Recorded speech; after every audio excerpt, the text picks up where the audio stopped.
Welcome to the Blue Collar Barbarians podcast, brought to you by the Blue Collar Barbarians Network, your source for all things savagery. Today, ladies and gentlemen, we got a special show for you. We told you we wanted to come to you with value. We told you we wanted to bring you people that have done what we're talking about, that have been barbaric and unruly in their pursuit of their careers. And today, I get to introduce you to one of my personal friends, who's one of the best hands in town that I've worked with underneath my hook. As we've talked before, I'm a tower crane operator, and I'm one of you. Like we said, I am one of you, and I'm bringing you another one of you. Amazing, right? Here we go. Super excited about this. But before we start the show, I'd like to give a special shout out to Tier 1 Kinetics today. They're going to help us bring you this show. We are really excited to grassroots partner with a couple of these different companies to bring you tactical solutions and tactical tools to help keep your skills sharp. So please go ahead and give some love to our friends at Tier 1 Kinetics. All right, let's start the show. Brandon Alonzo. Welcome to the show. My man, thanks for having me, bro. Yeah, it's great stoked to have you here. Yes, bro. It's great to see it come to fruition. Been talking about this for a long time, bro. Congratulations. Yeah, it's been a long time coming. It's Absolutely, man. Absolutely. It feels surreal to sit here in the studio and enjoy this stuff and be with these great people. All the graphics, got the team here. Yeah. The vibe set, bro. I'm super grateful. Thanks for having me, man. Yeah, well, I appreciate you taking the time. Absolutely, bro. But what we came here to do today is to spit some fire to these people. Yeah, man. We're going to talk about the story, a little bit of your story. We're going to talk about a little bit of overcoming some things and going through some trials and tribulations and going after what you want. Yeah, man. We're going to talk about some suggestions, probably some questions, and then at the very end of the show, we're going to talk about somebody barbaric. Cool. Yeah, no, I'm feeling the rundown here. Let's get into it, man. Let's get into it.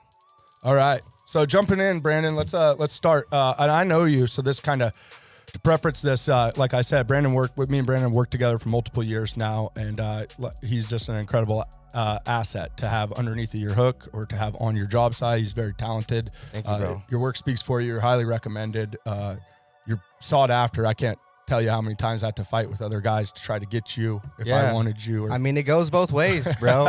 You know, there's no good ground man without a good guy up in the sky. So spent a lot of time under your hook. I appreciate that. You know, one of the best in town. Very blessed to have your word and you know, brag about me, bro. I appreciate you. Yeah. Well, thank you. Yes, sir. Well, let's hit these people with your story. So backing up to before you got into construction, we talked a little bit about this. We're going to get a little vulnerable here, folks. And I personally, myself, for me, when I jumped off this catalyst to jump into this blue collar barbarianism, if you will, to go on my unruly route, I was sitting on a couch one day for me, and I was smoking a bunch of pot, and I was doing some other heavier drugs I probably shouldn't have been doing. But I remember I got to a point where I was sitting on the couch, and I literally thought to myself, my mom would be damn ashamed of me. Yeah. And for those that don't know, my mom passed away back in 2018 when I was, or 2008, excuse me, when I was 18. And I remember sitting on this couch, the time is, say, I don't know, 2012, 2013. I was sitting on this couch and I just realized that I'm trying to put all this booger sugar up my nose just to make the pain go away. Yeah, that's it. Life. Coping, right?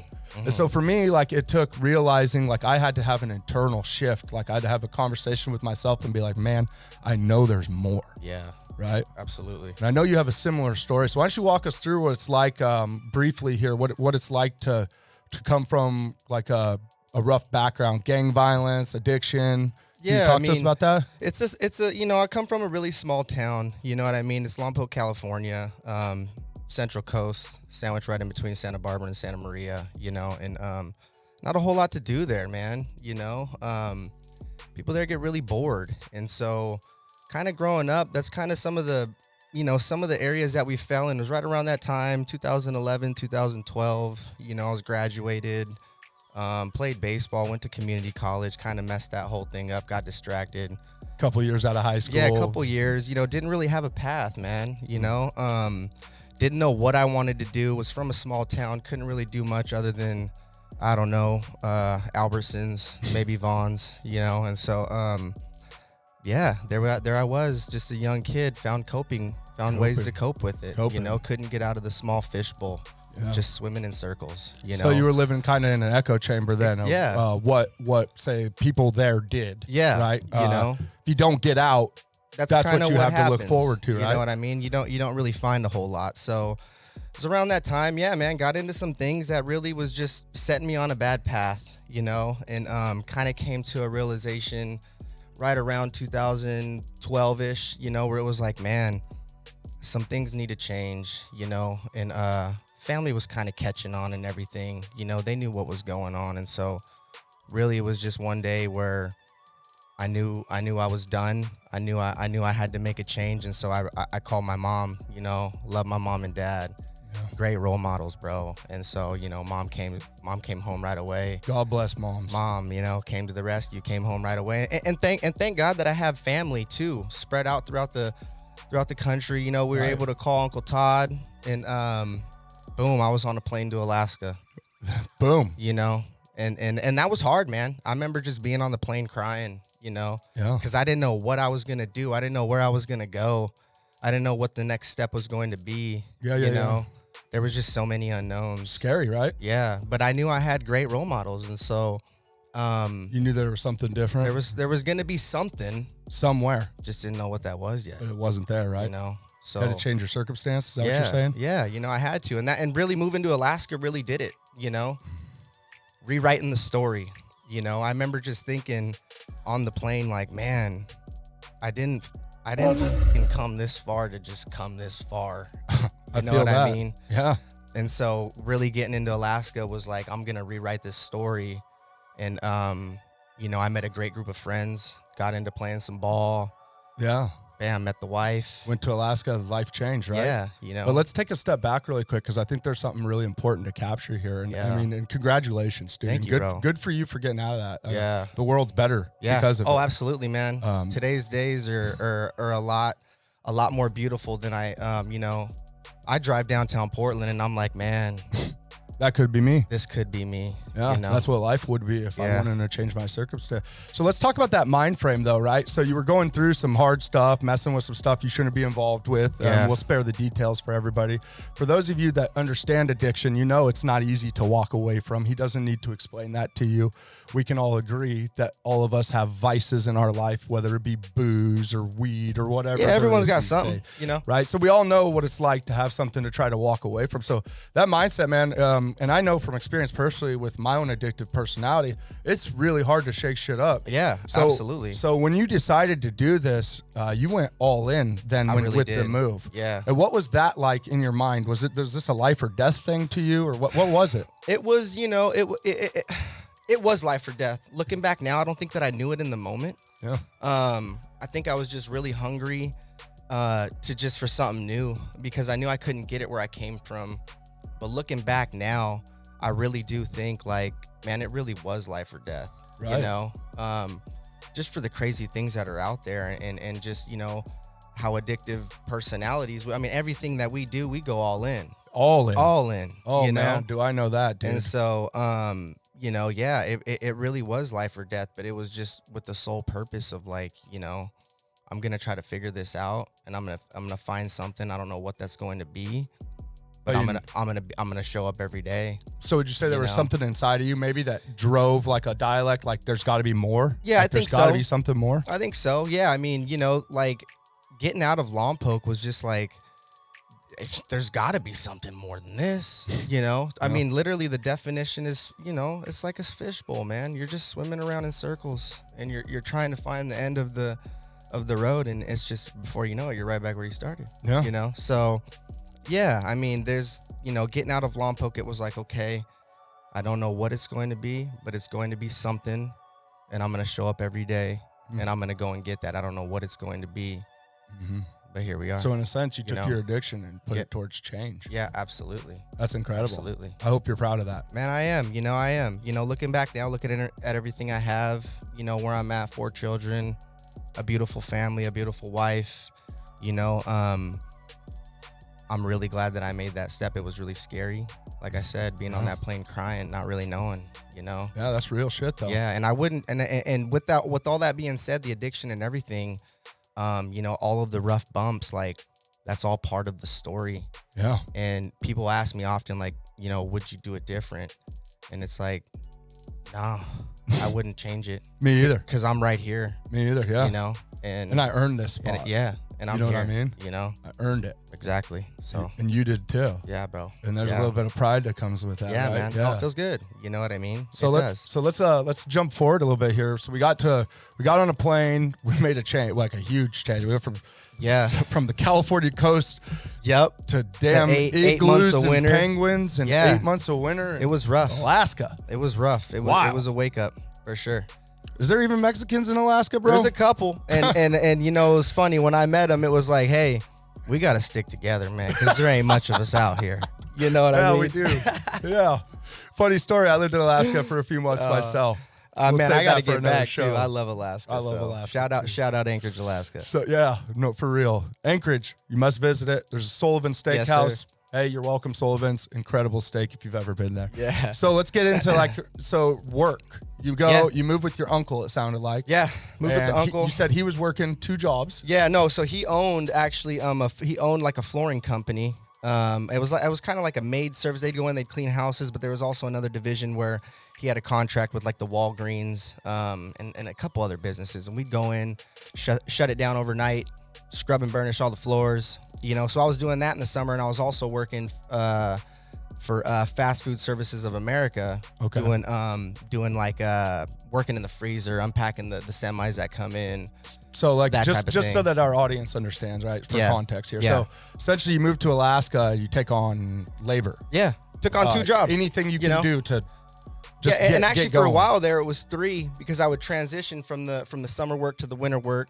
So for a small period of time I'd be flooring with the uncle. I'd be doing faster, in the freezer in the daytime, and then I'd kind of, work a half shift, and then I'd go do roofing. That's kind of where the construction started. Got into roofing, got into decking, doing all that type of stuff. Met a great group of guys, but then shortly after there met my wife. There you go. Met my wife in Alaska. Yeah. Shout out Alaska, man. met my wife. My beautiful wife Kaylee, and we had our first child. And Kaylee's from Alaska, man. She like I said, the winters are bitter. If you haven't been to Alaska, the winters are they're bitter and they're brutal, and so she wanted to go to California. She wanted to live there, You're thinking, man, I just got back. I'm like, man, I just left Alaska. I just left. I just left California. So, but we went back. So had the first baby. Whoa. Yeah. So backing up. Right. So you go to Alaska. You take on a labor job of 3 labor jobs, right? So my boy here, he's in there doing floors, crawling around on his knees, and then he's unpacking frozen foods and packing freezers, and then you're doing odds and ends on top of that as the season. Any canning or anything like that, I'm sure. Well, we would go out. There was a lot of fishing, obviously. Yeah. You know what I mean? Uncle worked in the cannery actually, so he had a bunch of cannery experience, and that was something that I was going to try to get into. Yeah. But ended up working other jobs. I never got into it. Good thing you did it, because we wouldn't be having this show. Yeah, no, I'd be out there. Yeah, playing in tuna. Yeah, no shit. Yeah. On the boat or doing something. Yeah, that's it. But that's good money too. So hey, shout out to all the boaters, man. Hey, listen, that's as blue collar as it gets right there. That's it. That's it. Quite frankly, fish is great for you. Yep. Omega-3s. Let's talk about that for a second. Yeah, man. Right? No, that's protein. Good. That's good stuff for fish you. Fish is great. So going forward, then, so you went to Alaska. You escaped drugs and alcohol or whatever at the time you were struggling with, and then met a wife. Yeah. Pulled yourself out of your boots, essentially. Yeah. Yep. Had a kid. Yep. London. Yep. Nope. London. Beautiful My baby little girl. daughter. Mm-hmm. Who's an incredible gymnast or whatever now. Yeah. She's growing, getting big, right? She's That's doing cool. Great. Yep. So you had your first baby and met a wife, got married. Yep. And then now we're headed back to California. Bam, headed back to California. That she wanted to. She wanted to go. We were gonna try it out, and I said, okay, so we'll go try it out. I went back to California. Got a job working at Hayward Lumber with my dad, and was doing forklift stuff out in Santa Maria. Oh, look at you poaching on the operator. I think I was typical making. carpenter. Oh yeah, it was union out there too, so they gave us a hard time. But we had our clear line. We knew what side of the fence to stay on. But, that's an awful big hammer. Yeah. So, but I think I was making like $13 an hour. Could you imagine that today? Man. No way. It's crazy. I think that's crazy. part of your story, right? And $13 an hour. Yeah, 13. What year was that? That was in 2000 and 2013. 2013. Not 10 years ago. Yeah, $13 an hour, man. $13 an hour. You guys remember those days? Yeah. And so we've really figured out, like, man, every dollar you make, we're spending too, you know? And so it wasn't long where it was like, okay, maybe this isn't it for us. Maybe this isn't it. Again, here we were. There's got to be something more, So, you know? I just want to make sure I understand this. Yeah. Right? Because I love that you're playing coy about this, but like, let's take a second to recognize this is the Blue Collar Barbarians podcast. Yeah. Right? So on this show, the word barbarian means something to me personally. Yeah, man. Right? Yeah. It means savage as fuck. Yes, sir. And to change your situation takes heart. It takes determination.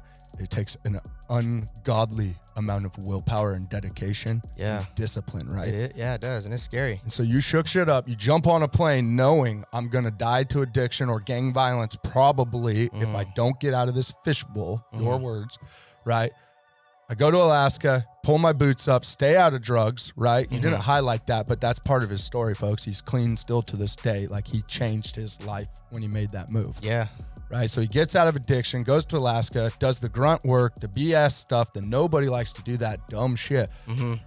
Then has a baby, gets married, comes back to California at the scene of the crime. Yeah. Oh, literally. man. Literally. For $13 an hour as a father and a husband now. Working with your dad, though, which is cool. Yeah, that was awesome. Right? That was a great experience. Yep. But yeah, you're right, man. Scene of the crime, right? Back. But you knew being there, it didn't take long to realize this ain't for me either. Wasn't it? So that brings us where? Where do we go from here? So yeah, a lot of conversations, right? Yeah. You know, a lot of nights spent with Kaylee. Like, what are we gonna do? Where are we gonna go? And so, you know, we thought about Texas. Texas was a big spot on our mind for a while.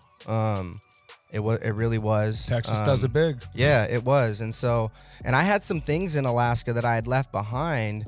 So I had flown back up to Alaska to go grab some things and, you know, to bring them back from a roommate's house that I was staying at, because I knew, okay, I'm probably not going to be coming back to Alaska for a good amount of time. So flew up there, and it was really in conversation on the phone with Kaylee because I was like, man, I'm back in Alaska. Maybe we can come back. Maybe we'll just go back, you know? And I couldn't convince her on it. She's like, Brandon, the winters are just too much for me, you know? And I'm like, okay, I get it. They were pretty brutal. So yeah, you're thinking like anything but California, yeah, though, right? You know, and we were just really talking about making the drive, packing up, and going to Texas. But it was really, you know, Kaylee went to got her degree at Portland State University. Oh, here in town. Yeah, here in town. So she's familiar with the area, you know, and you know, thank God we had, you know, her parents had a spot downtown that they owned, and we just had a little family, so we were able to come here, stay in that spot, and kind of get our bearings going. And that's when I started finding construction work, just small end. I think I started on a siding crew here in Portland.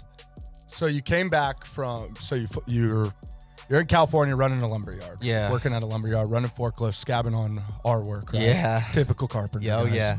Right? And so you do that, and then you decide, time to shake shit up. I want to be a better dad. I want to be a better husband. I want more out of life, right? Yep. I'm tired of sitting here. Yeah. Okay? Yeah. So Texas, close, but hey, we got a little bit of help. We got somewhere to land if we come to Portland, Oregon. Yeah. Mind you, this is back before Portland was bum city. Yeah, right? It was nice when we came. Yeah, it was. Was. What was that, like 2014? 2013. Yeah, 13, 14? Got here in 2013, 14. Yeah, it was weird in the city then. I was working downtown actually around that time as a bouncer, believe it or not. Right on, yeah, dude. Just came back from Alaska myself. Oh, nice, bro. I didn't know that. I was in Wasilla. Okay. Yeah. So I Shout came out back Wasilla. I came at Wasilla, Wasilla Killers. Wannabes. Listen, so I came back from Alaska, right? Yeah. And I just jumped into the bar seat doing the military thing with my boys, right? Yeah. All my Marine guys doing the security shit, trying to run a riot, make a muck. So Portland was weird, but it was cool weird then. Right? Yeah. I mean, it was. So I'm just setting the scene for these folks. So they get here, they arrive. Portland wasn't drug city. It was, but not the way it is now, right? And it was cool. A lot of work happening in 14. Yeah, it was blowing up. There were cranes everywhere. Really? Yeah, I remember. Because we were right on the waterfront. So I remember, you know, we had the little deck, and you could oversee the city. And man, there was a lot of cranes at the time. Yeah. And it was right around that time, shortly thereafter, where it really just took off. You know, I think that one time we had like somewhere upwards towards 40 cranes in the sky. You know, 40 cranes in the sky right around 2016. 16, I 17. think there was like 47 or 48 at one point in time. I counted from my crane. Yeah, so I mean, it was really booming at that time. Yeah. You know, and so walk me through that though, because I think that there's a lot to be said. So you come to Portland. You guys have a family house that you could stay at, thankfully, to get on your feet, which is awesome. Yes, I'm glad that was able to happen for you. Yeah, I'm that glad was huge. that you were here. That was literally huge. Right, and then so you have you were just working in a lumber yard, and you had a little bit of construction experience doing flooring and helping buddies do stuff in Alaska. Yeah, doing some roofing, some decking. Yeah, very minimal. You know. So then you get to Portland. Where do you go to look for work? How's that look? So basically, it was just getting started. It was like Craigslist. You know. Yeah. That was all I really knew. Monster.com maybe. Yeah. You know, and it was just like looking for labor work. Anything I could do. And Kaylee had found a job doing. She was admissions director first, so she went to work, and it was just me beating the streets trying to find something. And so that's when I came across. I forget some company that was offering siding work, so I got on with the siding crew. So you started out officially. Yeah, started out siding in Vancouver, Washington. You know, and was doing that for a while. And then work ran dry, and then they had like a gutter cleaning system or a gutter cleaning crew. So I fell on that for a while, and it was just miserable. Oh, man. In the winter, pouring rain, on roofs, just cleaning gutters, you know, and anything you could do to provide them. Well, and there it was again, like, you know, on those roofs, wintertime, pouring rain, like, damn, like, I didn't fucking come this far to come this fucking far. So here I am again. So he's standing there on the roof. Yeah. Pissing down rain. Oh, just pouring. And for my barbarians out there that are listening to this show that work in construction, you get it. Yes. There's those days when it is pouring rain and you're standing out there and you seriously question your life decisions. Yeah, no, absolutely. There's a lot of money that can make a man happy. Yeah. But there's not much money that can make somebody happy to stand in the damn rain in Portland, Oregon. Man, it's brutal. It can be brutal during them winter months. And so, you know, I got out of that, and I was working with a guy on one of the construction crews who found a job with another construction company, a guy who was starting his own deal. And so he called me up and was like, hey, let's come out here. Let's go work, you know? Oh. So now we were flipping homes. Uh-oh. You know? So now we got a buddy, and he said, hey, I got the hustle. I got the come up. Come help me. It's all about how you network out there. Hey. It really is. That's a secret we'll get to here in a little bit. Know? And so, boom, there I was, flipping homes for an investor who was here out of California, and he was just buying up homes. We were flipping them on like a 6 to 8 month turnaround, and then going from one house to the next. So now I was learning, you know, home construction from ground up, residential from ground up, you know. So what was that like? Was that like cool. A lot of finish skills and some of that finer tune stuff? You know, a lot of it was like, you know, a lot of demoing out walls, a lot of, you know, just kind of redoing the home, making new layouts for it, a lot of flooring, a lot of windows, steel siding, roofing. I mean, we'd get into the landscaping, putting cool fire pits in the backyard, putting in waterfalls, you know, doing just kind of making them whatever the vision of the investor wanted. Right. You know? So really, you were just as far as sharpening your toolbox, or your skill set. Yeah, and learning a bunch of stuff along the way. All sorts of tiny, whatever you could pick up. Right. Yeah, and it was really doing that where we got a house. We were doing a house out in Carver, and you know, running against the gun, trying to get this house done in time. We were supposed to do the concrete portion of the job, fell behind, and so we hired it out. Oh. And man, thank God we hired it out. Uh-oh. Yeah. Sounds like that's where this gets interesting. Then, yeah. Right? Yeah. And so you know. So moving forward here. Yeah. Let me take the wheel for a second here, because I think that there's a lot to be said, right? One, I want to commend you because there's not a lot of people that will do the dirty work. Oh, right? yeah. Yeah, and you have to be willing, though. That's part of being a barbarian to me. Part of the process, man. You have to know what it's like to operate at rock bottom. Yeah. You've had to hit it. You do. Like, to really grow, you have to essentially become that phoenix, right? And rise from the ashes. You have to destroy what was you. Right. And become who it is you want to be. Yes. Right? Absolutely. So I want to just say, like, man, I'm proud of you for having the resolve to do that. Thank you, bro. It takes a different kind of person to do that. Yeah. And everybody on this team can attest to that in their own right? Yeah, in some form or another, absolutely, man. Yeah. And there's so many people out there that can, you know, so many stories out there. So you do the gritty work, right? Yep. And now at this point, you know, we're 4 or 5 years in of, at this point now, of just meticulous bullshit, essentially. Pretty But much. skills are stacking now. Yeah. So We're now learning. you hire out a concrete guy, and Yep. you kind of hit on this a little bit earlier. A lot of people miss about is this network. Yeah. I'm going to just say this for a second for those of you that are listening to the show or watching the show live. Check this out.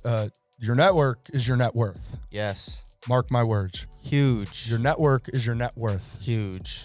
I'm not going to say it again. But so you touched on something there that's super, super important, right? Yeah. And that's almost kind of the secret sauce. So as you get to know people, as you're building your network and proving your worth through your work and through your communication skills and all these little things that you're picking up along the way through all these little jobs, right? Yeah. Now, okay, flipping houses. What do I do next? What's that look like? So I mean, even in the residential side, networking was huge, right? And so, like I said, you know, hired out that concrete crew. It was a 2-man crew. They came out and kind of, you know, we did our thing and they did their thing kind of for the first couple days, you know. But it was really, like I said, we were under the gun. So it was like we had all these things we had to do. We had to set windows. We had to prep them first. We were trying to get flooring ripped out. There was just a whole bunch of things we were trying to do. We were trying to, you know, rebuild staircases. And so just trying to shuffle the guys and step up in that moment and be a leader of the job and like, hey, you know, you guys do this, we're going to do this, and just kind of putting people in place at where they needed to be.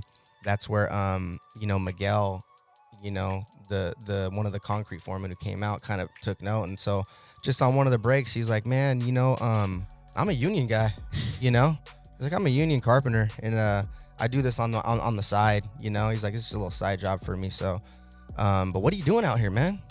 You know, he's like, you're kind of just running circles around all these guys, and this is kind of like just a clown show out here. Like, we need to get you paid some real money. And I told him I had kids. I think at the time we had 2 kids now. I had London and Everett, and Trenton was on the way. So we had a third on the way, and I had just bought a brand new home. So life was changing. It was changing, fast. and I needed to make the money, you know, which is why I was stepping up out there, and I was trying to show, like, hey, I can do this, you know, because I'm getting it now. Well, look at that step up got you noticed, right? Yeah. So there was, you did something there. You probably changed some things around the job. So maybe your attitude, the way you work was more intent, more direct, right? Just more, you know, more delegation really is what it came down to. Delegation for the bigger picture, Right. Knowing what the deadline was, knowing what needed to be done, and really knowing how much time it takes to do those processes, you know, that's the big deal. And so, you know, throughout all that, I think Miguel was just like, man, this guy could be an asset out in an even bigger scale. You know what I'm saying? And really be able to put some money in his pocket because he had already heard my story. Yeah. And he knew what I was going through. Yeah, but so think about that, dude. So essentially your work ethic, it got you a level up. Yeah. Like you leveling up leveled you up. Yeah, man. Ironic, right? Yeah. And that takes me back to, you know, shout out Pops, shout out Mom, like instilling the work ethic. Hey, you know what I mean? Ever since I was a little kid. So yeah, and rest in peace to your father. Yeah, thank you, man. Yeah. My dad. Peace. Love my dad. Rest in peace, Pops. Yeah. So moving forward with this, so then you go from residential, Miguel here, saving grace. He says, man. Hey, I get think out of like, this. What are you doing, dude? Come on. I'm a union guy. Come check out me. That's where they get you. Yeah. You know how they do. I mean, they pop up on the job sites, but I think it was like 3 days, bro. Yeah. It was like 3 days. It was like a day later, I had a phone call. The day after that, they're like, meet me at this office. Oh, there that I typical. was. Oh, come here. Let's go talk. Come talk. I was in the office, and then third day, I was on the job site. Third day. 3 days. Bam. You go from pouring concrete and Carver. Yeah. Finish up this residential project to going to a union job site as now an apprentice. Yeah, and apprentice, and that was a shell shock. Like I literally remember driving. We're in the Pearl blocks, in the Pearl district, Northwest Portland, and I pulled up. I parked my car, and I saw this tower crane hoisting this cam lever, and the cam shell was open. They had just jumped it, and they were hoisting it up to the working deck, probably like the 13th, 14th floor. And I remember just looking like, wow, what did I get myself into? Yeah. This is wild. So you're on a job site. You go from finished concrete, moving walls in a little tiny house to cranes, picking up trash receptacles, and flying stuff. These gang forms, running stairs. And it was just like I walked into the big man, and I'm like, hey, my name's Brandon. I'm here. And he was just like, grab your shit, go up to the top, find Jake. What's that mean? Okay. I didn't even know. He's like, oh, stairs is over there. So I grabbed my stuff, and that was kind of the name of the game out there. Go get it. So I was hungry. Yeah. Gotta be. And I was like, okay, if that's how it's gonna be, well, I'm the man to go get it. Pick up my bags, and boom, I headed to the top deck, found Jake, and it was cool. That was with Marion. Marion Construction. Shout out Marion. Spent about 9 months to a year with them. Just getting my feet wet. Yeah, getting my feet wet, learning the ropes, learned from a lot of good, journeymen, a lot of good apprentices. Mm-hmm. You know what I mean? And really earned my way. I mean, I was hired with 6 apprentices. By that end of that first week, I think there's only 2 of us left. It's a cutthroat industry. It's cutthroat. You want it? Yeah. You got to go get it. That superintendent, man, he was cutthroat, and he was last of the hard knocks. And so I remember working on the dance floor down below, cutting edge for him. And, I'd see him spying on me, and he'd just be checking just to make sure, is he keeping up, So it was really a testament to the story when I earned his respect, because I was even told coming in the game, like, hey, if you can make it 1 week with this superintendent, if you can make it even, a month with this superintendent, you can make it with any superintendent in this city. He's one of the tough ones. And you're going to be okay. Ride you, yell at you. Oh, yeah. Very involved. There's a couple of them old guard type of guys, right? Only get a thank you from him on Friday when he hands you your check. Hey, thank you for your hard work, which was cool, Was it sincere? No, he didn't look you in the eyes. So those are so for those of you listening, those are little things you could do different, right? Maybe mean it, but it made you feel good, right? When you heard it. Yeah, you're getting the check, and coming from that superintendent, knowing how he was, maybe it didn't seem sincere, but it did. There was a degree where it felt good to hear thank you from him. Well, I think more than earning your check, earning the respect is what mattered to you at that point. For sure. I mean, look at your story, right? Mm-hmm. It's probably hard at a certain point, knowing everything you've been through to get to this point, to have some guy breathing down your neck, acting like you ain't hungry. Yeah. When everything you've done is out of hunger. Yeah. Right? And out of determination and out of grit. And just wanting to go get it, because I knew I had something that I had back at home. Yeah. That I couldn't let down. That's awesome, dude. You know what I'm saying? What a story. Man, yeah. So then what? So we get into, you're running that, you learn the basic apprenticeship stuff, right? Yeah, running through the apprenticeship, right? Working with Marion, and then finally ended up with Anderson. I think that was like in 2017. Okay. 2017, ended up with Anderson. We're over at the Conway blocks. And that's really when I started. I was able to go there. I was able to show up with with some knowledge, because I had been with Marion, and I had been with a good group of guys who were, kind of showing me the ropes, showing me the right way to do things. So I was able to show up with Anderson and kind of blend in and kind of create my way. And that's when I got on a deck crew with a CC4 deck crew working. And that's when started getting experience with the tower cranes. So there we go. So let's pause right there for just a second, because I want to talk about something. There's another thing about being a barbarian that I think a lot of people miss, especially in this modern world. Yeah. Okay. Yeah. And in the modern world, to me, a barbarian, there's a fake it till you make it element. Yeah, there absolutely You only is. know what you know. Right. I know in the crane world, for me, that was absolutely the case. When I took off and I started traveling, dude, I was getting thrown in rigs. I'd never even seen it before. Right. I'm looking at Google at controls really quick before I get in it. And then there's a level of you get in it and you fucking go to work. Exactly. You got to just make it happen. Show up and you do it. Grit your teeth and you say, hey, I've been through more than this in my life. Yeah. I'm going to figure this out too. I'll knuckle through it. I'll drag through it. I don't care if I suck, but you will not kill me. Absolutely. You will not stop me. Absolutely. You will not defeat me. Yeah, and that's how it was. It was kind of a deal where my deck foreman was retiring. The job wasn't done yet. And so, there had been people on the crew who had kind of just been running the whole time and knew the flow. We kind of knew where the job was going and what needed to be done. And so, boom, it was like, hey, kid, I'm out, I'm 56. I'm ready to hang it up. And there's no one really here that's going to step in and be the foreman. So, you know, here it is. Fake it Here's till the you make radio. it. Here's Go the get it. radio. You Here's know the foreman. You know what you're doing. Yeah. You know, the one thing he said, you know what you're doing. I've watched you. You're good with the radio. You'll be able to run the job. If anybody gives you shit, you give it right back to them. Give it right back. Go get it, kid. Go get it, kid. And that's what it was. And you did. And I did. So let me fast forward this a little bit to spare people some of the details on all that, right? Yeah. Like, let me help you out here. So when they said, go get it, that's exactly what you did. Yeah. You became a bellman. Yep. And you started learning. And for those that don't know what a bellman is, he's the guy that talks to the cranes on the radio. He coordinates the rigging. He does the rigging. Yep. He coordinates with subs on lift plans, Yep. on schedules, on deliveries. There's a lot more to it than you think. Yeah, there really is. And on top of that, you have to be pretty aware, right? Because there's a lot going on. And be able to multitask, you know, and then above all that, you got to just kind of be eyes for the job because, you know, sometimes there's other trades that, you know, they want to do their own rigging, which is cool. Hey, you want to do your job? That's cool. Yeah. But I'm going to step back and watch you, you know, and 9 times out of 10, they're doing something where it's like, hey, whoa, slow down, Haas. Let's think of a different way. So just for the audience here, how many times does that end up in the tower crane operator stepping on the radio and telling you to take over that situation? Oh, yeah. No. And if, for those of you out there, you know, you see those tower cranes, they're way up there in the sky, but those guys got a damn good eye. And so sometimes Jonathan right here, hey, you know, hey, Brando, what's this guy doing right here? You got to flip over that shackle. I look up, how the hell did he just see that? How did he even see that shackle? Hey, bro, flip over your fucking shackle. You got the operator all freaking out up there. Oh, shit, you know?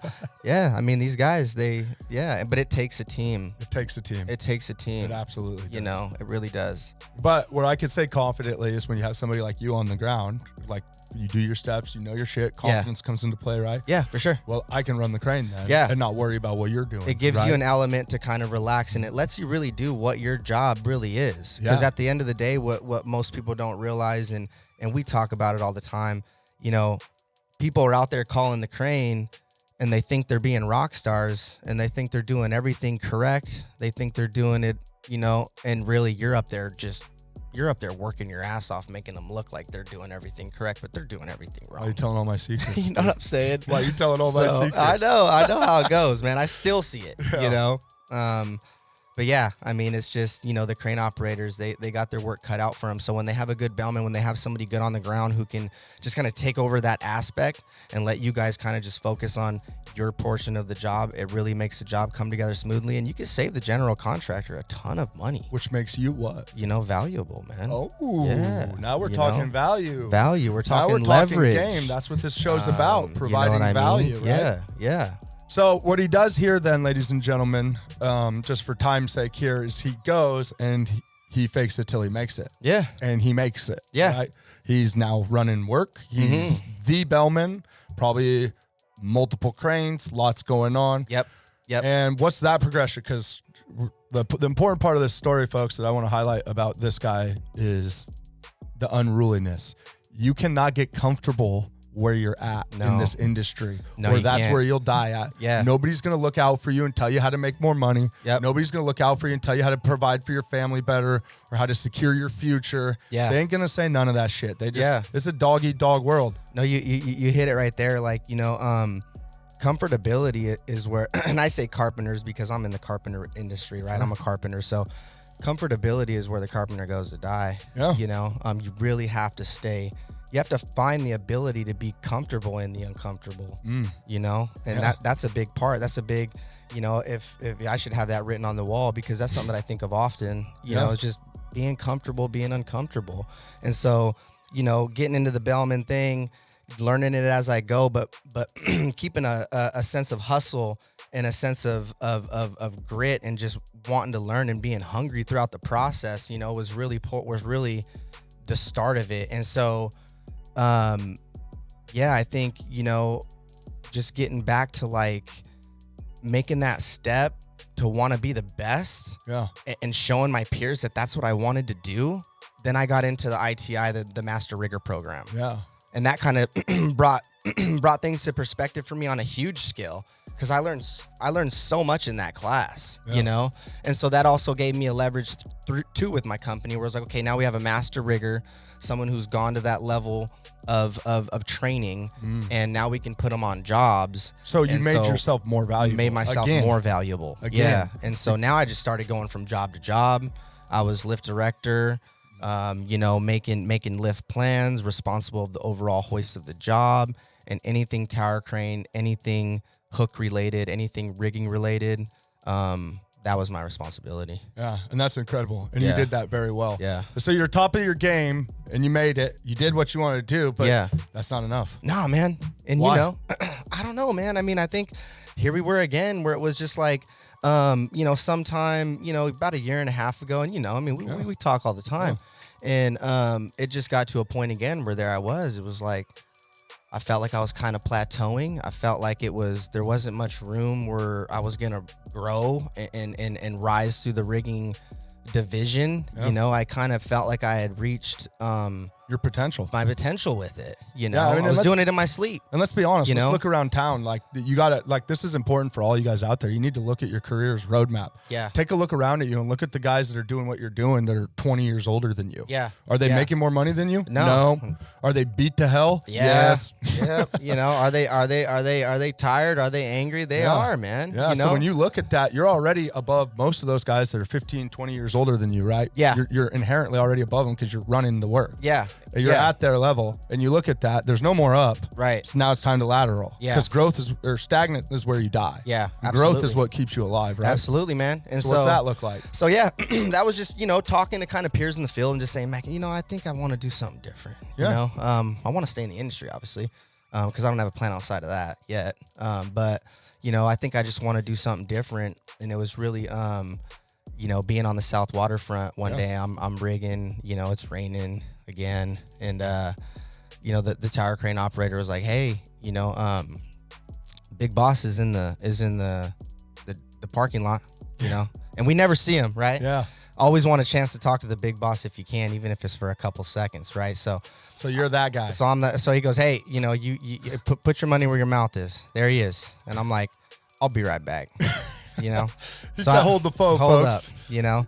So I drop the rigging. I go, hey, get somebody over here. They'll take care of you real quick. I'll be right back. So I literally ran to the parking lot, and he was getting in the truck, literally putting the seatbelt on, about to start the ignition, and I'm waving. I'm like, hey, just give me like 5 minutes, you know, just let me talk to you real Just quick. give me 5.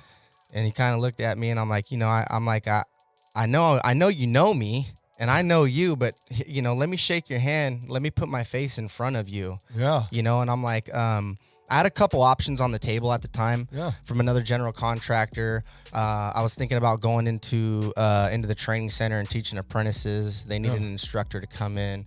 So I basically just told them, like, hey, man, like, I'm hungry, you know, and I'm like, this company, everything you've done for me, everything this company's done for me has really been my bread and butter up to this point, you know, and I'm like, I want something different. But it's time to grow or go. Yeah, you know, and if I can't get something from this, then I've got these other options, and this is what I'm going to do, you know. And so I said, really the goal from this talk is just to put myself on your radar, you know. And you did. Oh, yeah. And he looked at me and he kind of smiled and he goes, well, you're on my radar now, you know? Yeah, I bet you were. And I said, well, you know, drive safe, sir. Yeah. And I'm here if you need anything, you know, I'll be here. You know where I'm at. Yeah. And it was maybe a month later, there I am, pouring rain and rigging. And he just popped up on me. Hey, you know, you ready? And I'm like, what we talking? And he goes, you know, I got a position I think is available for you, you know, a GF role, sort of junior super. We want to kind of get you in there and start learning the ropes. Do you want it? I said, hell yeah, I want it. You know, give it to me. Give it to me. Yep, I'm ready. And here we are. And here we are, man. So you're on your next step now. So, ladies and next gentlemen, step. let's hold the phone. We go from laboring, doing floors, doing oddball ends and jobs, doing roofs. Yeah, man. Getting away from addiction is its own success story, right? Yep. And then you do that. And then you come and you go back to California, scab some work, typical shit. And then you move forward, you come back to Portland, decide maybe you'll stop scabbing, sort of. Yep. Get with the real scabs and Yep. steal more work. No, just joking. And move forward. And you say stagnancy is not it. And Yeah. the whole time you just climb with balls, Keep mind moving. you. Mhm. Just, I'll take this. Oh, I'll take this. Hey, my work ethic sped me up. Yeah. Hey, I worked so hard. The guy that was doing it said, good, I want to be done. You're it. Yep. Tag. Boom. And then you took I'll that, take you it. ran with that. You went to another company, started killing it with them as a foreman Yeah. because you faked it till you made it at the last one. So now you get to skip the part where you go through all the BS as a worker bee. Yeah. Because you Got some respect made the now. progression. Yeah, you Yeah. earned your name. You got your stride. Absolutely. Right? And then now you mastered that fairly fast. Yeah. And did a lot of great work. We've worked together like we highlighted. A lot of the other guys around town they'll say the same thing. A lot of guys have worked with you. Yeah. And now you're a junior superintendent. You're assistant superintendent. Yeah. Because you had the balls 6 months or a year ago now, probably about 8 months, maybe, to go to a guy getting in his truck, the general superintendent, mind you, Yeah, the general. and acting president at the time, I think, right? Yeah, 'Cause things were kinda- helping out. I mean, things were shaking up at Things that were point. shaking You know, up. you knew Yeah, what was going we don't on. need to talk about Yeah. that, but yeah. It's a different So conversation. things in the company were shaking up. So you go to the acting president and the general superintendent of Anderson Construction, one of the larger companies in town. Yeah. And you go, sir, I just want to be on your radar. That's it. And I want you to know that when you're ready, I'm ready. And I want to grow or I'm going to go. Yep. Yeah. No, that's it. You know, and really what it comes down to, like I said earlier in the show, is just like being comfortable in uncomfortable situations. And then real quick, one other thing that sticks with me is it was a interview, I think, with Will Smith when he was young. I think it was with David Letterman. You could look it up. But he asked him, like, what's your biggest fear? Yeah. You know? And Will Smith kind of paused for a minute and he was like, fear. And he goes, can you elaborate? And he goes, anytime I'm afraid of something, I attack it because I'm deathly afraid of being afraid of something, you know? And so it kind of good. ties into like, just, do I want to run to that truck right now and have this conversation? It's uncomfortable. It's kind of fearful, but I'm just going to attack it. Well, look what You know? happened when you did. Yeah. So there's a moral there, right? Yeah.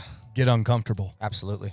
Get uncomfortable and you'll grow. Absolutely. So listen, dude, your story is incredible and congratulations Thank on you, that. man. And I know personally you're crushing this. This is what you're made to do. Yeah. And I'm sure that this is even going to get stagnant for you pretty quick. And I'm sure we'll see General Superintendent Brandon on the next something, right? Hopefully, man. Yeah. Hopefully, Someday. man. Someday. But this has been really, really fun. Thank you, bro. This has been amazing. I'm just happy to contribute, and I'm happy to see it all come together, bro. Yeah. Thanks brother. for having me. Thank you. Absolutely, bro. I love you, man. We'll see you again. Yes, sir.